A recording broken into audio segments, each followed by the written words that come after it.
Dans ce nouvel épisode de Raconte-moi les marches de Bretagne d'hier à aujourd'hui, je vous emmène à la découverte de Montaigu en Vendée.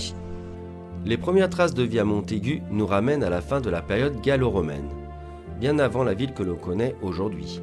Une tribu gauloise occupait déjà cet escarpement rocheux, un lieu naturellement défensif mais encore peu habité durablement. C'est au IXe siècle que l'histoire de Montaigu bascule. Entre 843 et 853, les invasions normandes frappent la région. Les Vikings remontent la Loire et ses affluents, incendient les maisons de Durinium, l'actuel Saint-Georges.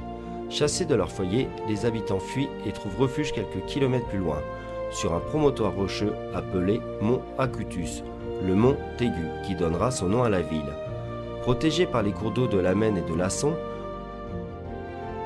le site est idéal pour la défense. Un premier fortin, sans doute une tour sur motte, est rapidement installé. Puis, entre les XIe et XIIe siècles, les techniques de construction évoluent. Un véritable château fort en pierre voit le jour. Autour de lui, la vie s'organise. Le bourg se développe progressivement en cercle autour de la forteresse, suivant les reliefs et les rivières. Parmi les vestiges marquants, le portail Saint-Léonard rappelle l'existence d'une ancienne chapelle liée à l'aumônerie Saint-Jacques, symbole de protection et d'accueil au Moyen-Âge.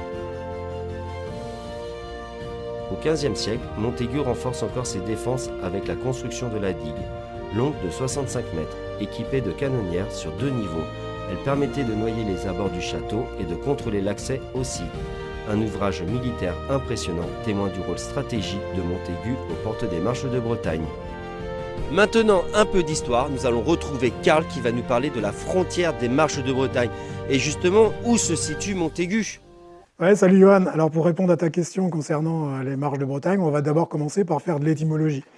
L'étymologie, c'est l'origine du mot. Donc là, en ce qui concerne les marches de Bretagne, eh bien, l'étymologie du mot marche, c'est marca, marque, et ça vient du germain, puisqu'il ne faut pas oublier que les francs viennent de Germanie à l'origine. Donc ça va passer dans le vocabulaire franc, et les francs, ils vont créer une marche qui va devenir une zone tampon.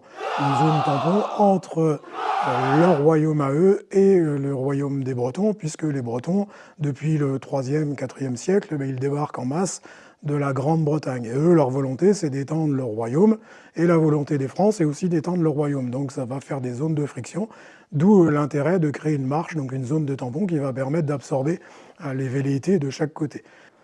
D'où la création, la fortification de mottes féodales, de castrum,